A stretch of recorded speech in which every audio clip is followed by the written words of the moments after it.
Azərbaycanda mayın 27-sində havanın 30 dərəcə isti olacağı gözlənilir. Qlobalas xəbər verir ki, bu barədə Milli Hidrometeorologiya Xidməti məlumat yayıb. Bakıda və Abşeron yarımadasında hava şəraitinin dəyişkən buludlu olacağı, arabir tutulacağı, əsasən yağmursuz keçəcəyi gözlənilir.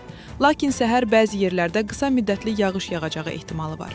Şimal-qərb küləyi gündüz, cənub-şərq küləyi ilə əvəz olunacaq. Havanın temperaturu gecə 17 dərəcədən 19 dərəcəyə qədər isti, gündüz 23 dərəcədən 28 dərəcəyə qədər isti olacaq.